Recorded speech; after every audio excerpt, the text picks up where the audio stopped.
O programa Saber Direito desta semana é com a professora Mariana Maranhão. O curso é sobre direito previdenciário. Tem dúvidas sobre o assunto? Então mande um e-mail para nós, saberdireito@stf.jus.br. E você também pode estudar pela internet. É só acessar o www.tvjustiça.jus.br.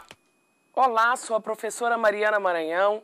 Nesta semana, no Saber Direito, nós estamos tratando sobre direito previdenciário e as aposentadorias do RGPS. Como nós já tratamos nas aulas anteriores, vimos sobre os benefícios previdenciários do Regime Geral de Previdência Social, já tratamos sobre 3 das 4 espécies de aposentadoria, sendo a primeira a aposentadoria por invalidez, a aposentadoria especial, a aposentadoria por idade e na aula de hoje nós vamos abordar a aposentadoria por tempo de contribuição e ao final chegaremos no famoso fator previdenciário. Só para nós relembrarmos, o que é a aposentadoria por invalidez?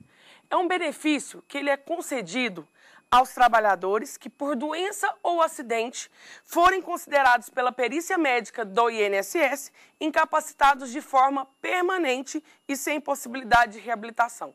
Por que destacamos a questão da incapacidade permanente? Porque existe um outro benefício previdenciário, que é o benefício do auxílio-doença, que é no caso de uma incapacidade temporária e que seja suscetível ainda de reabilitação. Então, a aposentadoria por invalidez é a primeira das que nós abordamos já nas aulas anteriores. A segunda espécie de aposentadoria é a aposentadoria especial, que é aquela de que o segurado, quando está exposto a agentes nocivos para a sua saúde, em condições especiais que vão prejudicar a saúde ou a integridade física, sejam agentes físicos, químicos ou biológicos, terão um tempo menor para se aposentar. Poderá se aposentar com 15, 20 ou 25 anos, dependendo do caso. Então, é um benefício que vai ser concedido ao segurado para que se evite maiores desgastes à sua integridade física em virtude da exposição a esses agentes nocivos ao seu trabalho. A aposentadoria por idade, que foi estudada na aula anterior, é aquela que temos diferença tanto ao local de trabalho, se é no meio urbano ou no meio rural, quanto ao sexo, se é homem ou mulher. A aposentadoria por idade temos a seguinte característica principal: homem, 65 anos se trabalha no meio urbano e mulher, 60 anos se trabalha no meio urbano. Já no meio rural, nós temos 60 anos homem e 55 anos mulher. Lembrando que, como se trata de um benefício previdenciário, como já abordado, ele é necessário uma contribuição anterior. Ou seja, no mínimo 180 contribuições mensais, que se convertido daria 15 anos de contribuição. Desta forma, nós temos a aposentadoria por idade. Na aula de hoje, nós vamos abordar o que, propriamente dito? Iremos abordar a aposentadoria por tempo de contribuição. É a última das espécies de aposentadoria, visto que já tratamos das outras 3. E como demonstramos no artigo 18 da Lei 8.213, nós temos elencados 10 benefícios previdenciários, sendo que os 4 primeiros são as aposentadorias. E essas são de direito do segurado. A aposentadoria por tempo de contribuição, nos últimos anos, sofreu muita alteração, especialmente após a Emenda Constitucional número 20 de 98, que é onde nós vamos abordar novamente o artigo 201 da Constituição Federal. Então, vamos ler o artigo 201 da Constituição Federal para vermos o que dispõe a respeito desse tema. Então, o artigo 201 vai tratar no caput sobre a Previdência Social será organizada sob a forma de regime geral, de caráter contributivo e de filiação obrigatória, observados critérios que preservem o equilíbrio financeiro e atuarial e atenderá nos termos da Lei A. Aí vemos o parágrafo 7º. É assegurada a aposentadoria no regime geral de previdência social, nos termos da lei, obedecidas as seguintes condições. Inciso 1. 35 anos de contribuição se homem e 30 anos se mulher. Então, temos aqui uma modalidade atualmente conhecida como aposentadoria por tempo de contribuição. Antes da emenda 20 de 98, se você observar até na lei 8.213 de 91, bem como na 812, trata ainda com um nome antigo, que é aposentadoria por tempo de serviço. Mas após a emenda 20 de 98, modificou-se o nome de tempo de serviço para tempo de contribuição. E qual que é a diferença de uma coisa para outra? O tempo de serviço significa que eu estar trabalhando, eu estou tendo serviço. Mas significa que eu estou contribuindo para a Previdência? Não. E aí está o impasse, porque nós sabemos que os benefícios previdenciários precisam antes de ter um caráter contributivo. Então, não basta eu trabalhar, eu ter um serviço, mas eu preciso também contribuir. E esse problema acontecia muito, especialmente no que diz respeito aos segurados contribuinte individual. A pessoa trabalhava muitos anos, mas não contribuía. E aí chegava lá na frente e falava assim, eu quero aposentar. Aí no INSS, não, você nunca contribuiu. Uai, mas eu trabalhei. E aí nós temos a diferença, por isso que foi um dos motivos da mudança da terminologia. Hoje, após a emenda 20 de 98, nós temos a aposentadoria por tempo de contribuição e não mais a aposentadoria por tempo de serviço. E o que é interessante de nós tratarmos também neste momento? Um pouco da história deste benefício. Por que eu gosto de tratar quanto à história desse benefício? Porque nas nossas doutrinas, nos nossos livros, curiosamente, eles não têm uma análise especial só desse benefício. E eu, no meu trabalho, na minha dissertação de mestrado, eu me atentei a esse histórico desse benefício. E o que a gente observa quanto a isso? O marco da Previdência no Brasil, nós colocamos como se fosse a famosa Lei Eloy Chaves. Tanto é que o INSS comemora o seu aniversário de acordo com o dia da publicação desse decreto legislativo, que foi dia 24 de janeiro de 1923. Então, nesse ano, a Previdência estará completando, já completou, 90 anos, porque dia 24 de janeiro de 1923 foi a sua criação. Então, nós estamos em 2013, temos 90 anos do marco inicial da Previdência no Brasil. E o decreto legislativo número 4.682, ele tem uma seguinte característica. Ele criou as caixas de aposentadoria e pensões para os ferroviários. Então, na época, as ferrovias instituíram, então, essas caixas de aposentadorias e pensões. E a partir desta lei Eloy Chaves, a proteção social no Brasil passou a contar com uma instituição, então, que oferecia pensão por morte, aposentadorias, assistência médica e auxílio farmacêutico. Isso estava lá no artigo 9º do decreto legislativo. E o que nós temos que observar quanto a isso? No artigo 10 do decreto legislativo 4.682 de 1923, que é a conhecida Lei Eloy Chaves, ela tratava de duas espécies de aposentadoria. A primeira, a aposentadoria ordinária, e a segunda espécie, a aposentadoria por invalidez. Na época, a aposentadoria ordinária, quem teria direito a esta aposentadoria? Ele tinha que observar dois critérios: a idade mínima de 50 anos de idade e o tempo de serviço de 30 anos. Então, de acordo com o artigo 12 da Lei Eloy Chaves, não existia uma aposentadoria exclusivamente por tempo de contribuição. Então, a aposentadoria por ordinária tinha que ser 50 anos de idade e, no mínimo, 30 anos de contribuição. Pense isso lá em 1923. Então, tínhamos uma aposentadoria onde se acumulava idade com tempo de contribuição. As pessoas, com certeza, viviam bem menos do que se vive hoje. E o que aconteceu? Em 1960, que é o nosso marco da Lei 3.807, que foi onde se aprovou a primeira lei orgânica da Previdência Social, vulgarmente conhecida nas doutrinas como Dona Lopes, porque LOPS é Lei Orgânica da Previdência Social, ela vai padronizar todas as normas dos institutos de aposentadoria e pensão. Lembrando que o primeiro foi quanto aos ferroviários, lá na Lei Eloy Chaves. Então, de 1923 em 1960 que se padronizou todo o sistema. E o que vai acontecer? No artigo 22 da Lei Orgânica da Previdência Social, ele vai elencar as prestações previdenciárias que era assegurada aos segurados daquela época. Quais eram? Eram 4 espécies de aposentadoria: por invalidez, por velhice, especial e por tempo de serviço.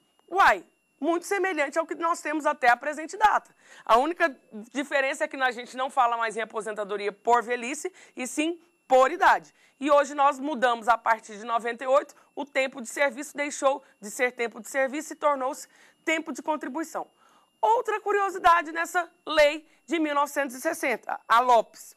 No artigo 32, falava que para ter direito à aposentadoria por tempo de serviço, era necessário que a pessoa tivesse 35 anos de serviço e a idade mínima de 55 anos. Nós estamos falando em 1960 de 2 critérios cumulativos. Tem que ter 55 anos de idade no mínimo e 35 anos de serviço. Isso para ter direito à aposentadoria por tempo de serviço na modalidade integral. No entanto, nós merecemos destacar uma mudança que nós tivemos de 1960, da Lei Orgânica, para 1962. Como vimos, na Lei de 1960, tinha 2 critérios que deveriam ser acumulados: 35 anos de serviço com, no mínimo, 55 anos de idade. Em 62, João Goulart, na Lei 4.130, fez uma situação que é extremamente criticado pelos atuariais, especialmente. Por quê? Ele, numa lei de 4 parágrafos, 4 artigos, bem pequenininha, ele vai suprimir a idade mínima de 55 anos de idade para a obtenção da aposentadoria por tempo de serviço. Então, tornou-se o único requisito os 35 anos de serviço. E nisso vai surgir pela primeira vez no Brasil a aposentadoria por tempo de serviço exclusivamente. Então, não tinha mais a exigência dos 55 anos de idade. E qual que foi o problema nessa situação? Que permaneceu a mesma questão até a atual Constituição de 1988, que prevalece até os nossos dias. Por quê? As nossas legislações previdenciárias, tanto a Lei 8.212 quanto a 8.213 de 91, após a Constituição Federal de 1988, repetiram a mesma ideia lá de João Goulart, apesar de ter sido muito criticado pelos atuariais. Então, continuou-se apenas o tempo de serviço sem a idade mínima.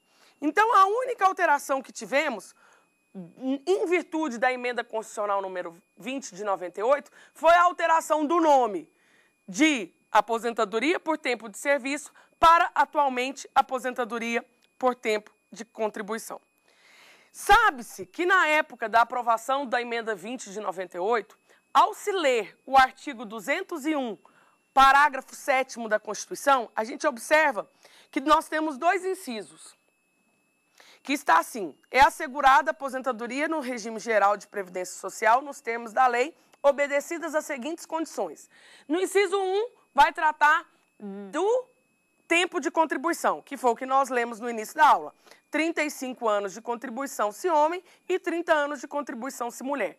No inciso 2, vai tratar sobre a questão da idade, que fala 65 anos de idade se homem e 60 anos de idade se mulher, que vai ser reduzido nos casos do rural e do garimpeiro. O que é a curiosidade que nós temos? Na época, queria que esses 2 critérios fossem cumulativos, assim como acontece no regime próprio, que posteriormente nós vamos tratar. Então, não se conseguiu a aprovação, por diferenças mínimas de voto, de tornar esses critérios cumulativos. Então, até a presente data, nós temos uma aposentadoria por tempo de contribuição que é concedida após 35 anos se homem ou 30 anos se mulher.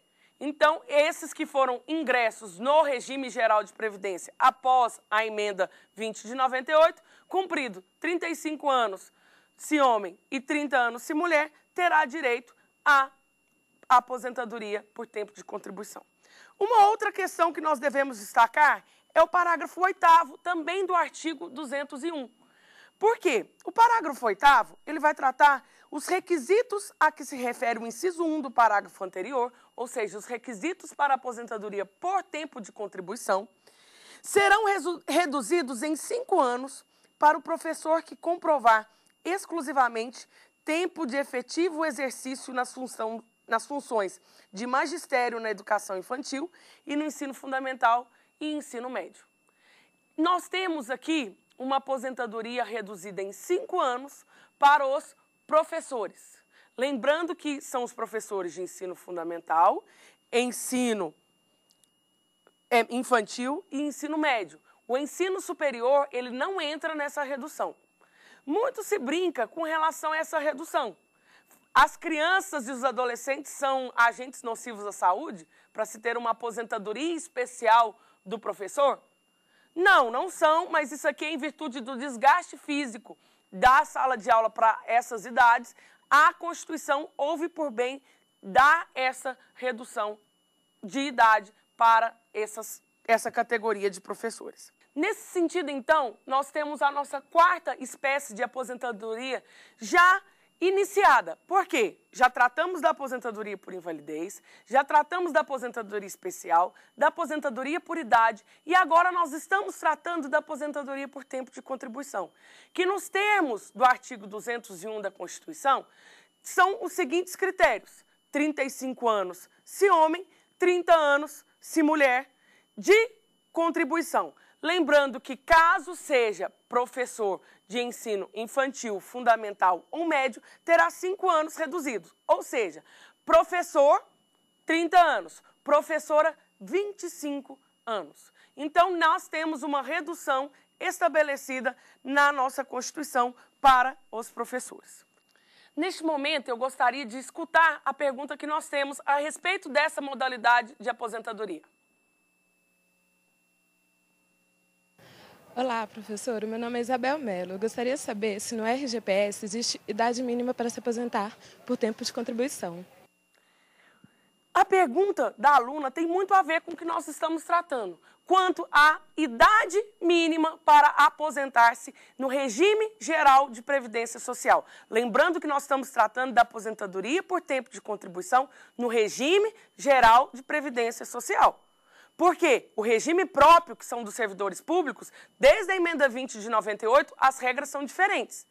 Nós estamos, então, tratando, recapitulando o que nós vimos até este momento, de que, como eu demonstrei, a mudança legislativa que o João Goulart fez lá em 62, retirando a idade mínima, que na época era 55 anos, perdurou até o presente momento. Então, basta eu ter 35 anos de contribuição se homem e 30 anos se mulher, para eu ter direito à aposentadoria por tempo de contribuição. Então, não existe limite de idade para essa espécie de aposentadoria. E aí está um grande problema. Por quê? Nós vimos já nas aulas anteriores que a pessoa, pela nossa Constituição, pode iniciar-se a trabalhar com 16 anos. Vamos colocar, então, a seguinte situação. Uma mulher começou a trabalhar com 16 anos, que é muito comum a gente ver, tem situações até com mais novas. 16 anos trabalhou ininterruptamente, trabalhando todo o tempo, 30 anos de contribuição, com quantos anos ela poderia aposentar? 46 anos de idade. Olha o problema. Se em 62, quando o João Goulart tirou, o limite mínimo era de 55 anos de idade.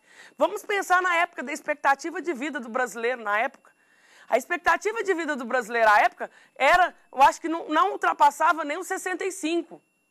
E já se falava num limite mínimo de 55 anos de idade.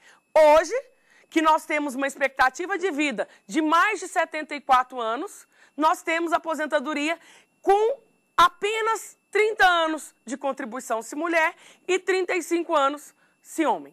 Então, diante do que nós estamos tratando, é importante lembrar que essa aposentadoria ela é extremamente criticada mundialmente. Quando se trata em congressos sobre as questões previdenciárias no mundo, a aposentadoria por tempo de contribuição no Brasil ela é muito criticada. Isso até recentemente, numa entrevista a uma revista, o atual ministro da Previdência, o ministro Garibaldi, ele destacou algumas situações, o Garibaldi Alves, que a aposentadoria por tempo de contribuição ela vai ter que ser enfrentada por nós. Por quê? Existem mais 3 países no mundo que têm essa espécie de aposentadoria, que são qual? Irã, Iraque e Equador.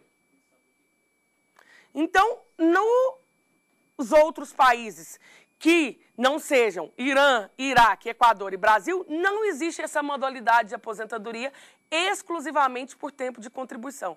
E aí está um grande problema que nós temos nessa atual dispositivo que temos quanto à nossa aposentadoria por tempo de contribuição.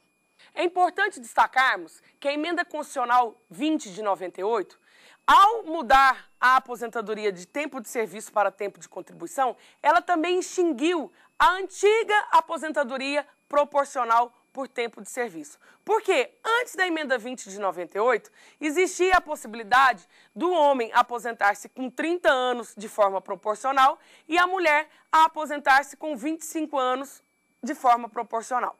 E o que acontecia? A pessoa recebia um valor reduzido, geralmente em torno de 70% do que seria devido caso tivesse todos os requisitos, que seria 35 ou 30. Na Emenda 20 de 98, extinguiu-se com essa modalidade. Estabeleceu algumas regras de transição, lá no artigo 9º da Emenda 20, mas esses artigos de transição são mais difíceis de se implementar do que os 35 e os 30. Então, eles são poucos utilizados. O que nós temos, um problema que nós tivemos à época? Todo mundo sabia que iria acontecer as reformas da Previdência. E muitas pessoas estavam com medo, porque desde 98, ou seja, há 15 anos atrás, fala-se na extinção dessa aposentadoria, porque vimos que são apenas 4 países no mundo que têm essa modalidade e acharam que em 98 fosse acabar com essa modalidade de aposentadoria. Mas não conseguimos extinguir com ela. E o que aconteceu? Um monte de gente com medo de acabar aposentou de forma proporcional. Ou seja, estão aposentados hoje, mas com valores bem inferiores, porque a aposentadoria proporcional reduz em 30% do valor que seria do salário de benefício. Então, atualmente, só existe a aposentadoria por tempo de contribuição de forma integral. Então, quando se alcança 35 anos de contribuição, homem e mulher, 30 anos. O artigo 60 do Decreto 3.048, ele vai elencar, o decreto ele é de 99, o artigo 60, ele vai elencar algumas situações um tanto quanto interessantes. Como que eu vou poder comprovar esses meus 35 anos de contribuição se homem e 30 anos se mulher? Então, o artigo 60 tem no caput a seguinte redação. Até que lei específica discipline a matéria, são contados como tempo de contribuição, entre outros. E aí vai colocar várias situações aqui que eu gostaria de destacar o primeiro delas. O período de exercício de atividade remunerada, abrangida pela Previdência Social Urbana e Rural, ainda que anterior à instituição, respeitado o disposto no inciso 17. E aí vai elencar muitas outras situações que ele vai colocar no inciso 3. O período em que o segurado esteve recebendo auxílio-doença ou aposentadoria por invalidez entre períodos de atividade. Então, ele vai colocar como período de contribuição o período que a pessoa, inclusive, esteve recebendo benefício previdenciário. E aí, nessa situação, nós estamos vendo algumas questões que merecem se destacar, principalmente em virtude de recentes jurisprudências do STJ. Por quê? Várias empresas têm entrado na justiça para pedir que não se incida a contribuição previdenciária sobre as férias e nem sobre o salário maternidade. O que nós temos aqui? No momento que nós temos essas recentes jurisprudências excluindo, especialmente as férias, de considerar-se como tempo de contribuição, porque se eu não vou pagar, não é salário de contribuição, eu também não posso contar como tempo.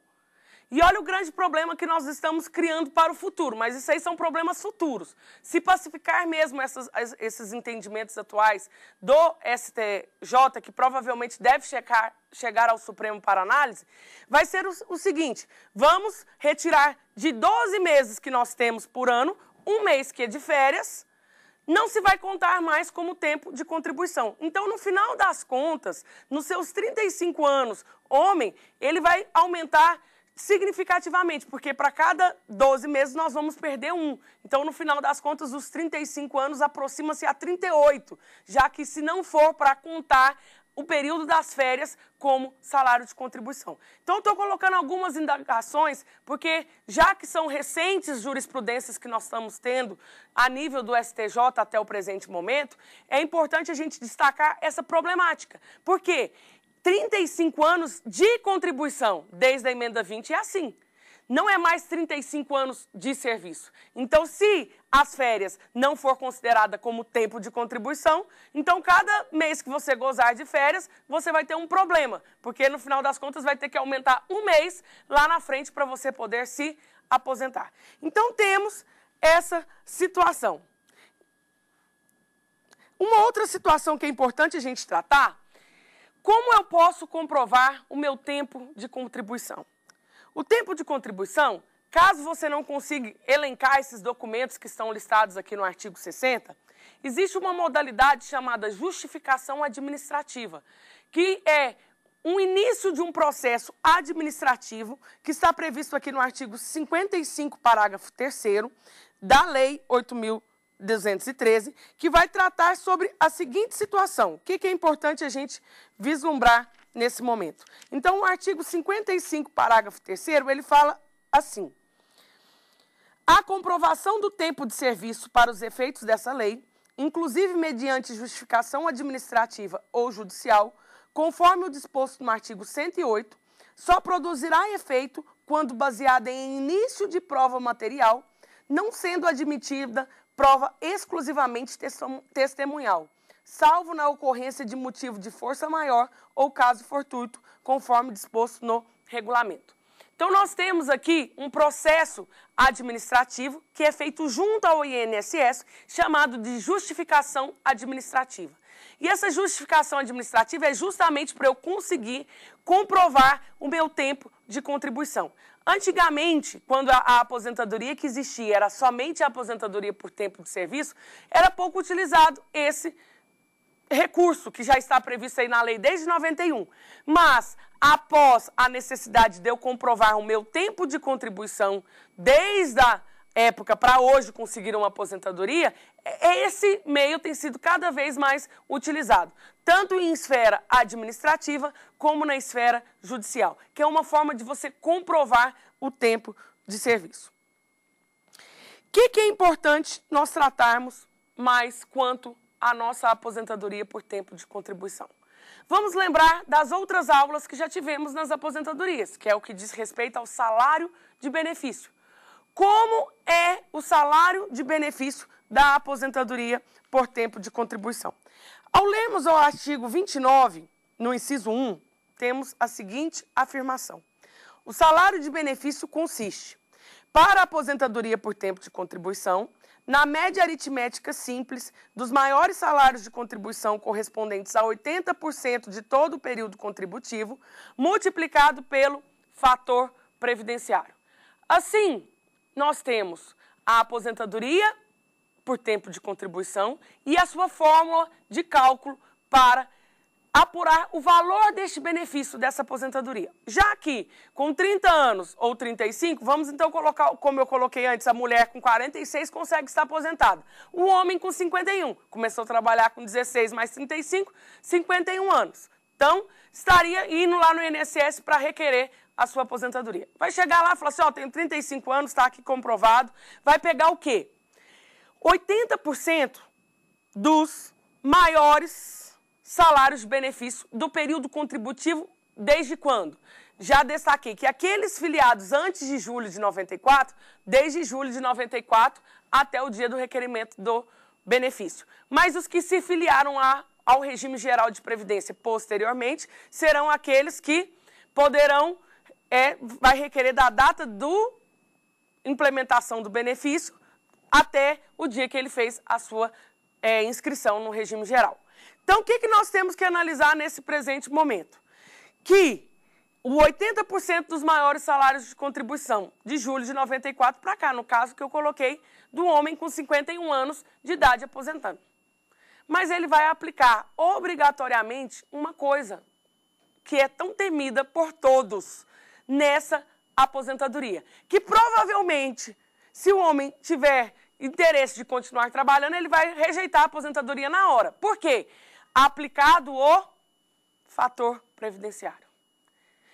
E assim, nós temos um problema que foi criado pela Lei 9.876 de 99, mas que não é um problema, é tentar dar uma solução, já que na emenda 20 de 98 nós não conseguimos colocar os requisitos cumulativos, tanto do tempo de contribuição quanto a idade. Neste momento eu gostaria de saber a nossa segunda pergunta do programa de hoje.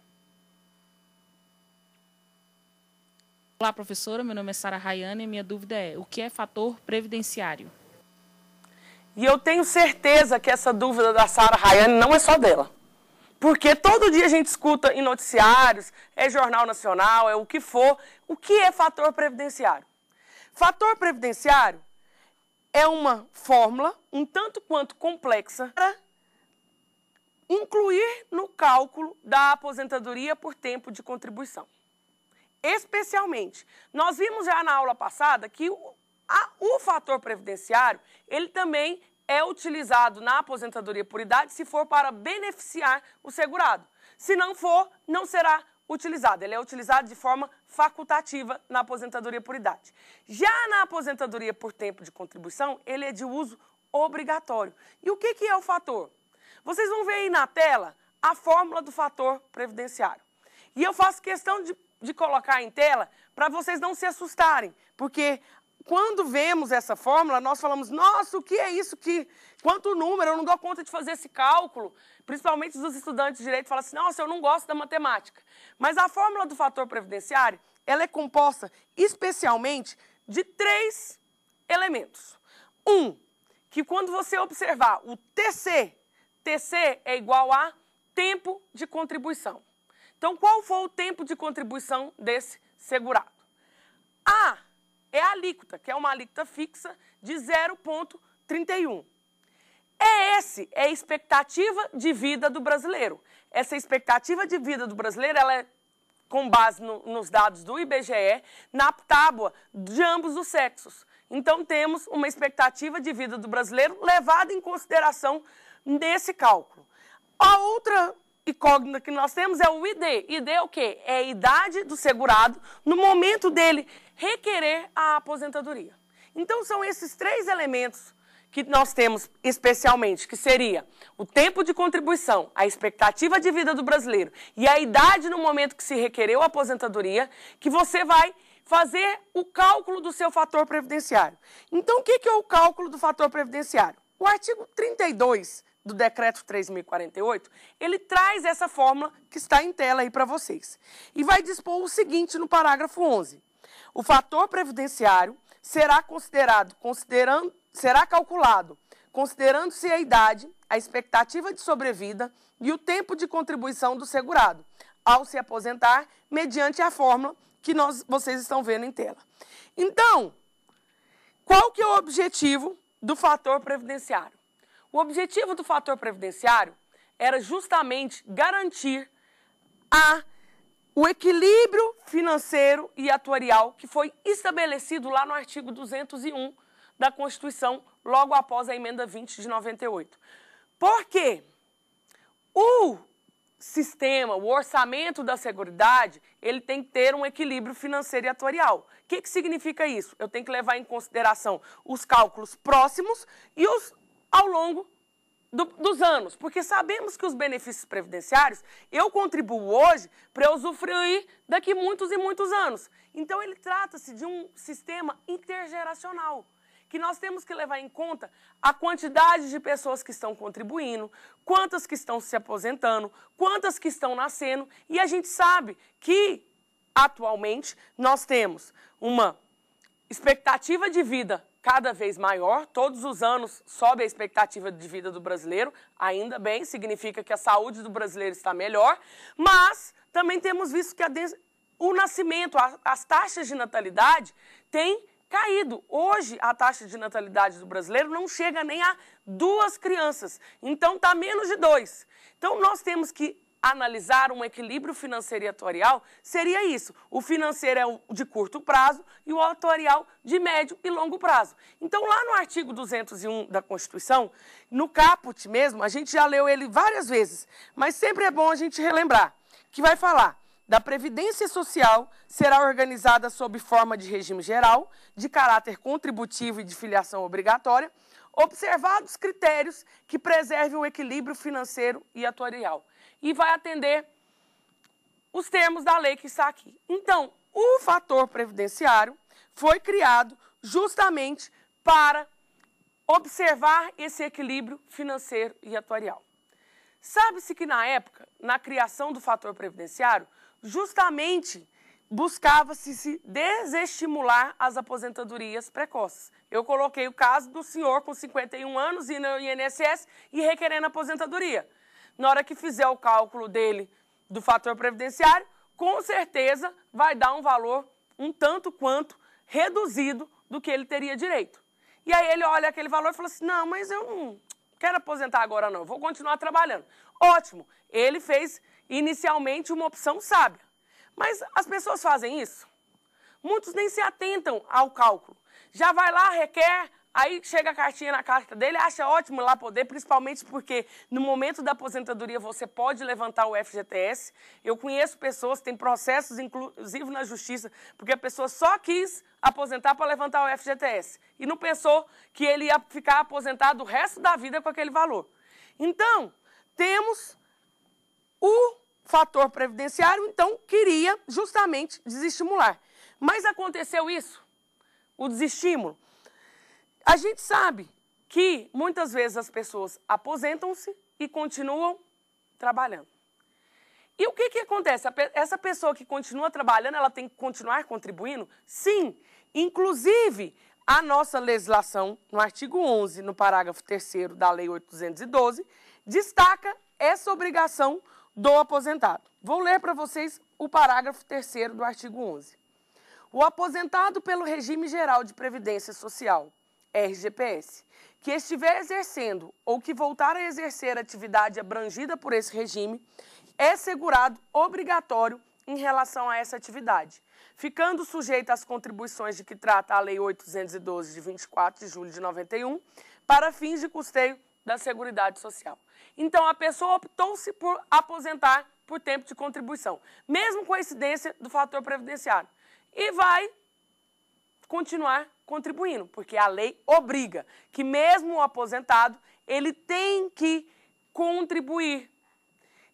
Mas ele vai ter direito a outra aposentadoria? Vai que aposentou com 51, vive mais 35, lá com 86 ele pode tirar a outra aposentadoria dele, agora por idade? Não, gente, não existe isso. O artigo 18, parágrafo 2º da Lei 8.213 diz o seguinte, no parágrafo 2º. O aposentado pelo RGPS que permanecer em atividade sujeita a esse regime ou a ela retornar, não fará jus à prestação alguma da Previdência Social, em decorrência do exercício dessa atividade, exceto ao salário família e à reabilitação profissional quando empregado. O que ele vai ter direito? A nada, quase, porque salário família e reabilitação profissional, diante de todas as possibilidades que ele teria de benefícios, que nós vimos que são 10 dos benefícios, ele está falando apenas na possibilidade do salário família. Gente, olha o problema que nós temos. A pessoa aposentou-se por tempo de contribuição, então com 51 anos de idade, que eu coloquei esse caso hipotético, ele se aposentou, continuou trabalhando, porque estava com todo o vigor físico, estava saudável, e vai continuar contribuindo. Aí passou 10 anos, 61 anos de idade, ele está lá contribuindo e ele está vendo que o benefício dele está um valor muito pequeno, porque com o passar dos anos a gente sabe que vai defasando e também porque teve uma incidência alta do fator previdenciário. E olha o problema que ele criou para si mesmo. Nem se ele ficar doente nesse trabalho que ele está, ele terá direito nem ao auxílio-doença. Olha um problema que nós temos, gente. A pessoa que se aposenta por tempo de contribuição não fará jus a nenhum outro benefício. Não só por tempo de contribuição, qualquer outra modalidade. Mas isso tem se tornado cada vez mais comum quando se trata de aposentadoria por tempo de contribuição. Então, nós vamos observar uma seguinte situação. Os segurados, eles continuam trabalhando, especialmente porque o valor do benefício não é suficiente para a manutenção do padrão de vida. Tanto é que hoje nós observamos que a aposentadoria por tempo de contribuição tornou-se uma segunda renda do segurado, porque a aposentadoria e o trabalho, ele continua trabalhando e é aposentado. Mas talvez essa pessoa não está pensando no futuro, porque a gente sabe que se ele está ótimo com essa segunda renda, e o dia que ele não der conta mais de trabalhar, como que ele vai fazer? Qual o benefício que vai lhe restar? Apenas a aposentadoria por tempo de contribuição, que teve a incidência do fator previdenciário, que foi muito prejudicial a esse benefício. Então, diante do que nós tratamos na aula de hoje, vimos então que a aposentadoria por tempo de contribuição no Brasil, desde 1962, por mais que antes chamasse aposentadoria por tempo de serviço, ela tem como critérios apenas 35 anos de contribuição se homem e 30 anos se mulher. São critérios fáceis, facílimos. Por isso que ele é muito criticado a nível mundial, quando nós temos apenas 4 países no mundo que têm essa mesma espécie de aposentadoria: Irã, Iraque, Equador e Brasil. Eu acredito que não são países modelo para ninguém, né? Então não vamos entrar nas questões internacionais, mas nós devíamos nos basear em outras pessoas. Aí quando a gente vê movimentos grevistas em países da Europa, principalmente na França, lá se fala em 40 anos de serviço e 62 anos de idade. Isso é o critério para se aposentar. E nós aqui com 35 anos de serviço a gente aposenta. E aí o brasileiro ainda reclama se querem mudar a lei. Então a gente tem que pensar que a saída do fator previdenciário foi uma saída muito inteligente. Parabéns aos atuariais que fizeram essa fórmula. Porque senão não existiria déficit, mas o problema seria lançado para muitos e muitos anos depois. Porque nós temos que sempre buscar o equilíbrio financeiro e atuarial.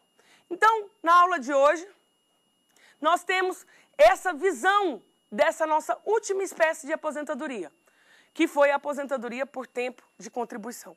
Então, dos 10 benefícios que nós temos no regime geral de previdência social, vamos só recapitular lá da primeira aula. 4 espécies de aposentadoria: aposentadoria por invalidez, aposentadoria por idade, aposentadoria especial e aposentadoria por tempo de contribuição, que foi a abordada na aula de hoje. Nós temos também 2 auxílios, que são o auxílio-doença e o auxílio-acidente. E 2 salários, que é o salário família e o salário maternidade. Esses 8 benefícios que foram elencados são os benefícios do segurado. Os outros 2 benefícios que faltam são exclusivamente dos dependentes, quais são pensão por morte e auxílio-reclusão. Então, diante dessa recapitulação que nós tivemos, já tratamos das nossas 4 modalidades de espécie de aposentadoria. Estamos encerrando a aula de hoje.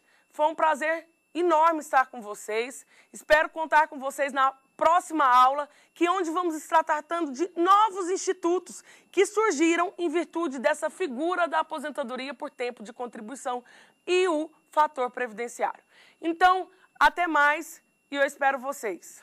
Tem dúvidas sobre o assunto? Então mande um e-mail para nós, saberdireito@stf.jus.br. E você também pode estudar pela internet. É só acessar o www.tvjustiça.jus.br.